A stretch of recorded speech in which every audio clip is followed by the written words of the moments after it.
Nah, untuk pencahar sendiri sebenarnya pencahar untuk wasir itu tidak dianjurkan karena kalau kita BAB yang keras kita kasih pencahar kan otomatis dia sering BAB atau mencret. Nah, kan sering bolak-balik kamar mandi. Karena sering tadi mengakibatkan tekanannya berlebihan juga karena sering BAB. Nah, jadi mengakibatkan terjadilah hemoroid. Itu satu fakta dok, gaya hidup yang tidak aktif atau kurang olahraga itu bisa menyebabkan hemoroid. Fakta. Jadi memang ada faktor risiko yang biasanya kita pekerja yang duduknya lama, yang otomatis kan tekanan tinggi terus kan di bawah. Jadi itu bisa mengakibatkan hemoroid atau memang angkat-angkat berat atau memang sekolah olahraga gym yang tekniknya salah bisa mengakibatkan wasir ataupun hemoroid.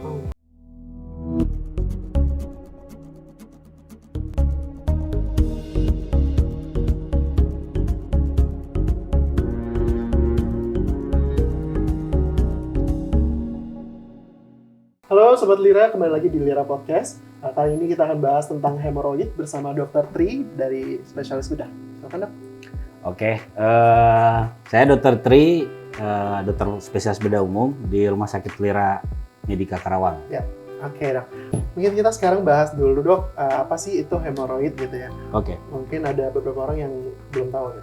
Oke, jadi sebenarnya hemoroid atau yang sering dikenal dengan wasir atau ambeien itu adalah pelebaran pembuluh darah balik vena atau yang biasa kita bilang plexus hemorrhoidalis di rektum dan anus yang mengalami benjolan seperti itu. Biasanya gejalanya pasien itu datang dengan 3 keluhan.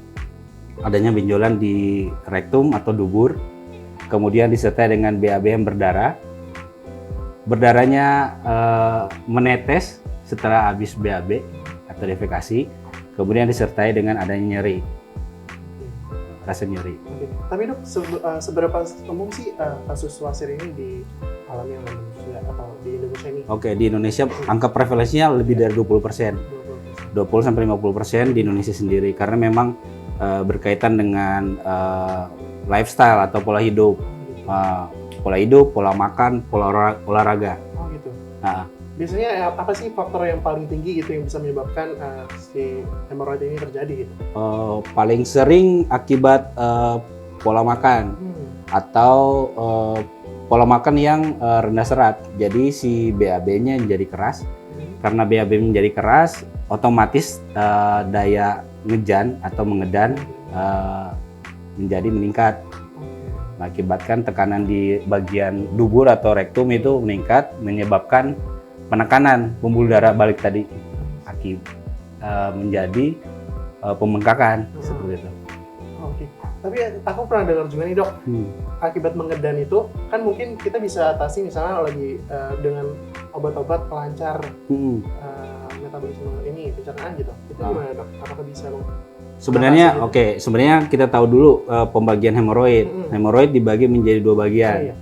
Interna dan eksterna. Dipisahkan kalau di bagian rektum atau anus itu dipisahkan menjadi oleh si linea dentata, ada garis di bagian rektumnya. Untuk bagian atas kita sebut hemoroid interna atau wasir dalam atau ambeien di dalam. Di bagian bawahnya hemoroid eksterna atau bagian wasir luar. Nah, untuk tata laksana sendiri berdasarkan grade. Bila grade 1 dan 2 biasanya kita hanya memberikan obat-obatan saja, medikamentosa, obat-obat. Dan menganjurkan ke pasien untuk merubah pola hidup, kemudian banyak minum, olahraga teratur, makan tinggi serat, dan kasih obat.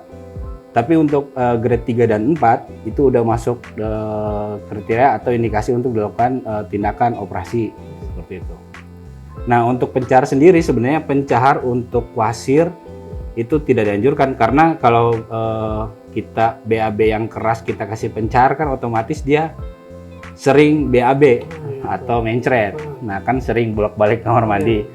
Karena sering tadi mengakibatkan tekanannya berlebihan juga karena sering BAB. Iya. Nah, jadi mengakibatkan terjadilah hemoroid.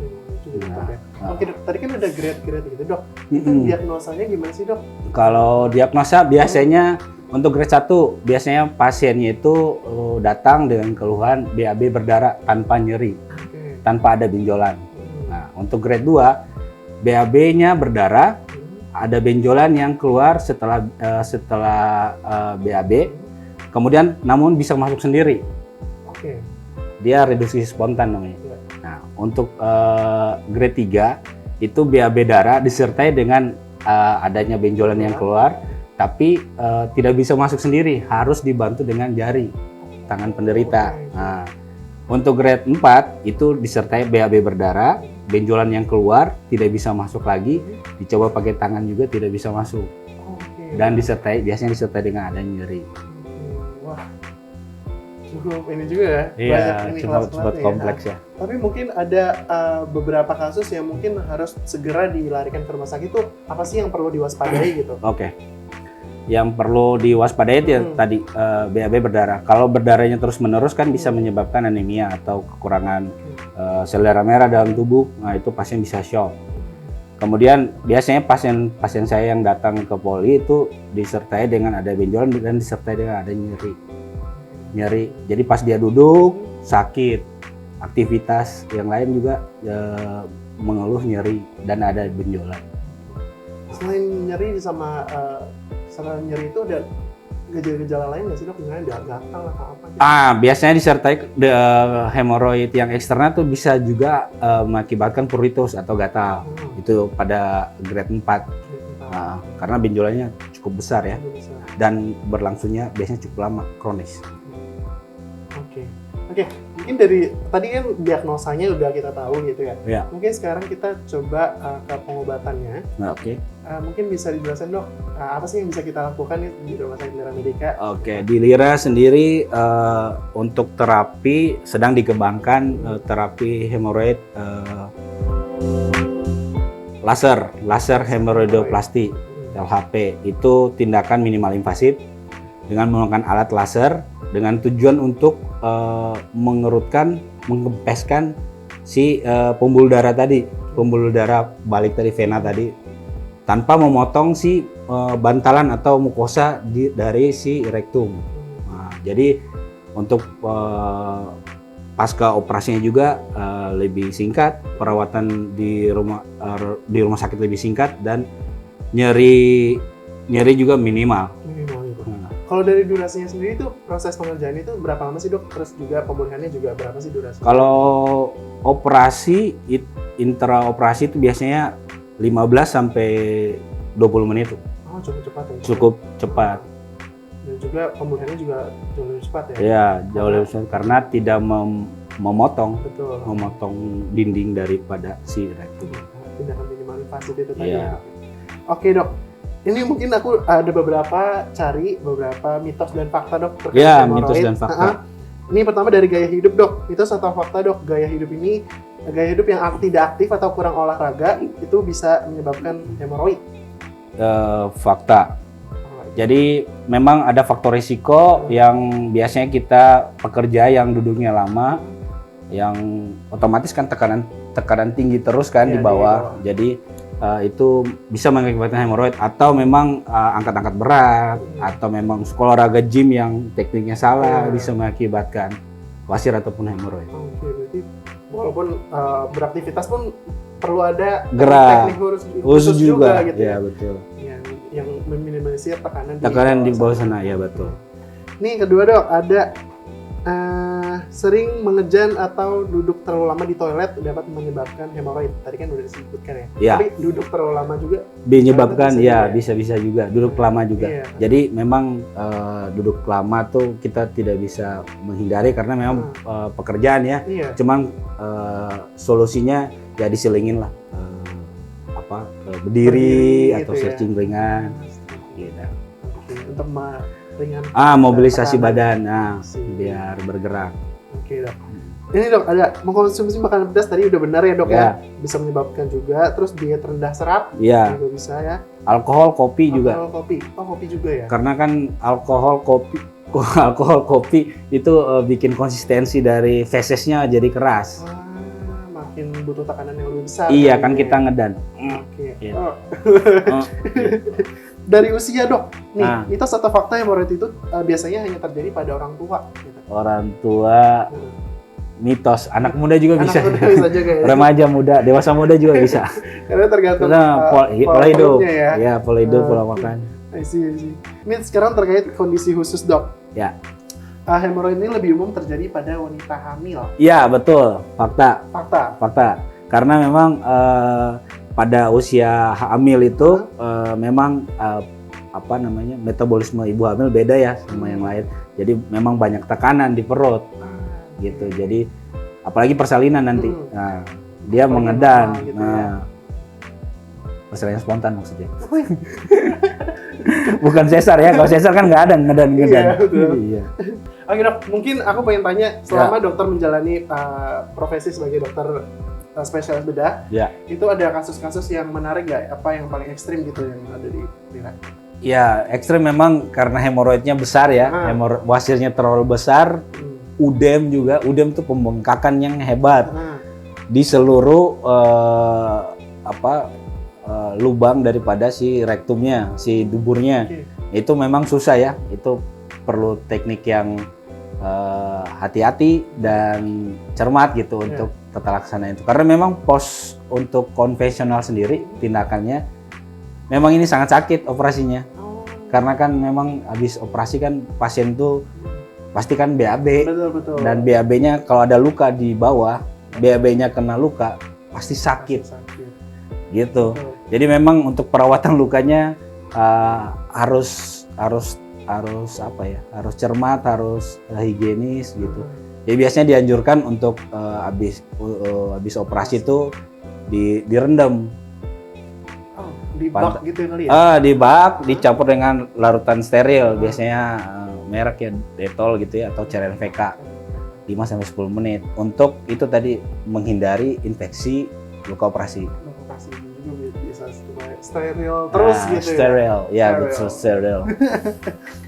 Oke dok, aku pengen tahu nih dok, mungkin cara pendekatannya antara dokter dan pasien itu kan beda-beda ya. Kalau dokter itu gimana tuh cara pendekatannya ke pasien supaya mereka tuh yakin ini merupakan hal yang perlu dilakukan dan nggak akibatnya itu nggak gimana-gimana gitu. Oke, memang tetap kita perlu pasien itu